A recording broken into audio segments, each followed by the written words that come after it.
Good day everyone, this is AngelMae-Assignment of Bachelor of Science in Accounting Information System 2 with the subject Macroeconomics, and today I'm going to discuss the assignment in inflation. So we have 4 questions to answer today. Question number 1 is that what is inflation, and explain each type of inflation and its causes, why it happened. So inflation is the rate at which the general level of prices for goods and services is rising, leading to a decrease in purchasing power of a currency. Rather, there are different types of inflation based on their causes. We have 3 types of inflation: the demand pull inflation, the cost push inflation, and the built-in inflation. When we say demand pull inflation, this occurs when demand for goods and services exceeds their supply. Increased consumer spending, government expenditures, or investment can lead to higher demand, pushing prices up. The cost push inflation is a type of inflation results from an increase in production costs, such as higher wages, increased prices for raw materials, or disruptions in the supply chain. These increased costs are often passed on to consumers in the form of higher price for goods and services. Built-in inflation, also called as wage price inflation, occurs when the workers demand higher wages and businesses pass on the increased labor cost to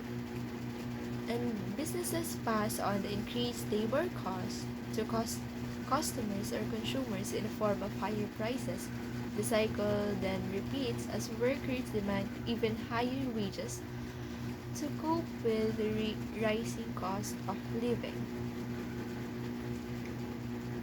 Question number 2. At what particular year and whose administration in the Philippine history where inflation is at its lowest and highest rate? What rate is that, and what might be the cause of it? So let's start with the lowest inflation rate in the Philippines, which occurred in 1959.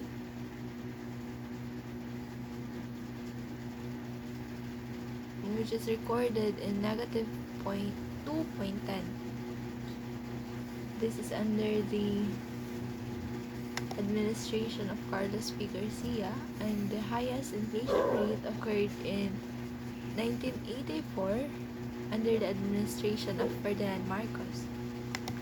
Reason of increase or decrease in inflation is that in 1959, there are more jobs and higher wages increase. There are more jobs because it is a sort of the economic growth, and higher wages increases households' income and leads a rise in consumer spending, further increase in aggregate demand, and the scope for firms to increase the prices of the goods and services. When these happen across a large number of businesses, this leads to an increase in inflation.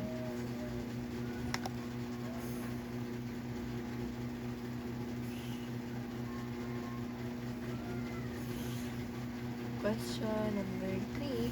In relation to hyperinflation, summarize what happened in Zimbabwe's economy from early 2007 onwards. In the year early 2000s, Zimbabwe experienced one of the most severe cases of hyperinflation in modern history. Hyperinflation occurs when the prices increase uncontrollably, eroding the value of the currency. Some key events and factors leading to hyperinflation in Zimbabwe includes land reforms, economic mismanagement, political instability, currency devaluation in hyperinflation peak, and adoption of foreign currencies. Land reforms. This means the government's controversial land reform program, which involved the seizure of commercial farms, lead to a collapse in agricultural production and a decline in exports. Economic mismanagement. There is poor economic policies, including excessive money printing to finance government spending, contributed to the hyperinflationary spiral. Political instability, coupled with economic mismanagement, lead to a loss of confidence in the national currency. Currency devaluation. The Zimbabwean dollar become virtually worthless, and the government issued higher denomination banknotes, including billion-dollar notes. There is hyperinflation peak at its peak on November 2008. Zimbabwe's monthly inflation rate was estimated to be in the trillions of percent.